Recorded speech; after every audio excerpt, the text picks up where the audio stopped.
Friends, நம்ம இன்னைக்கு முட்டை தொக்கு எப்படி வைக்கிறதுன்னு பார்க்கலாம் வாங்க. எண்ணெய் ஊற்றியாச்சு. பட்டை, சோம்பு, பிரிஞ்சி இலை எல்லாத்தையும் போட்டுக்கலாம்.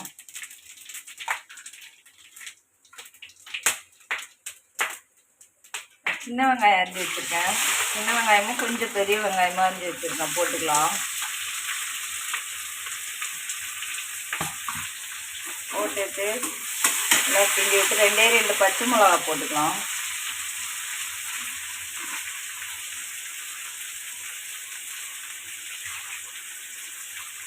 பச்சை மிளகா போட்டுக்கலாம். சில்லி போட்டிருக்கேன். போட்டுட்டு வெங்காயம் நல்லா வதங்கட்டும், அப்புறமா பார்க்கலாம்.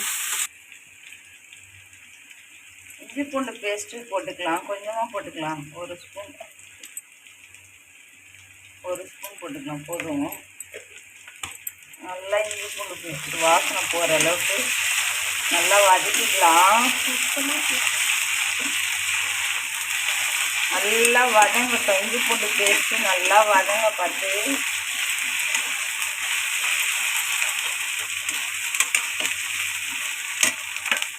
தக்காளி போட்டுக்கலாம். தக்காளி கொஞ்சமாக வதங்கிறதுக்கு அது கூட உப்பு போட்டுக்கலாம். உப்பு போட்டு நல்லா தக்காளி வதங்கட்டும். அதுக்கப்புறம் என்ன பண்ணுன்னு பார்க்கலாம். நல்லா தக்காளி இன்னும் நல்லா வதங்கணும். வதங்க பார்த்து என்னென்ன போடணுன்றது காட்டுறேன் வாங்க ஃப்ரெண்ட்ஸ். இது வெங்காயம் தக்காளி வதங்கிடுச்சு. அது கூட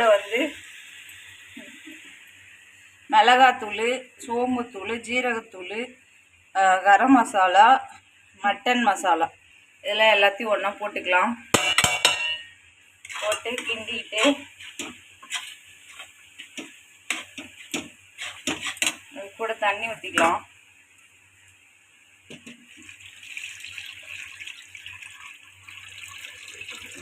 அவ்வளோதான். நல்லா கொதிக்கட்டும். கொதிக்க பார்த்து நான் என்ன பண்ணணும்னு சொல்லி காட்டுறேன். கூட இது வருங்க, இங்கே பாருங்கள், சும்மா ஒரு ரோண்டு புளி, இவ்வளோ புளி அதை எடுத்து நல்லா கரைச்சிக்கணும்.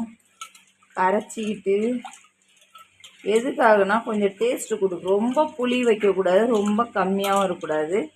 இந்த அளவுக்கு பாருங்க, இங்கே பாருங்க, புளி தண்ணியே தெரியக்கூடாது, அந்த அளவுக்கு கரைச்சிக்கணும்.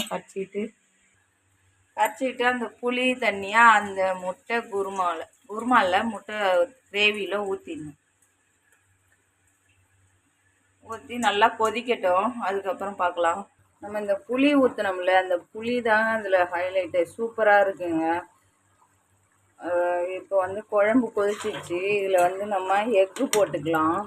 இந்த எக்கு நீங்கள் கத்தி வச்சு லைட்டாக கீரி கூட போட்டுக்கலாம், இல்லைன்னா அப்படியே போட்டுக்கலாம். நான் அப்படியே போடுறேன். ஏன்னா முட்டை கீரைனா பிரிஞ்சு போயிடும். உடஞ்சி போயிடும், அதனால சொல்கிறேன். இதில் நம்ம ஒரு முட்டையாக எடுத்து போட்டுக்கலாம்.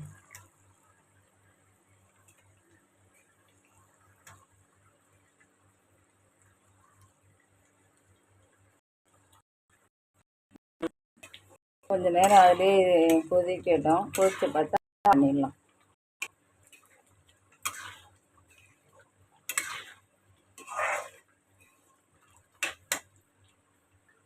அவ்வளோதான், முட்டை குழம்பு முட்டை கிரேவி ரெடி. பிடிச்சிருந்தா லைக் பண்ணுங்கள், ஷேர் பண்ணுங்கள், கமெண்ட் பண்ணுங்கள், சப்ஸ்கிரைப் பண்ணுங்கள். கூடவே பெல் பட்டனை கிளிக் பண்ணிக்கோங்க.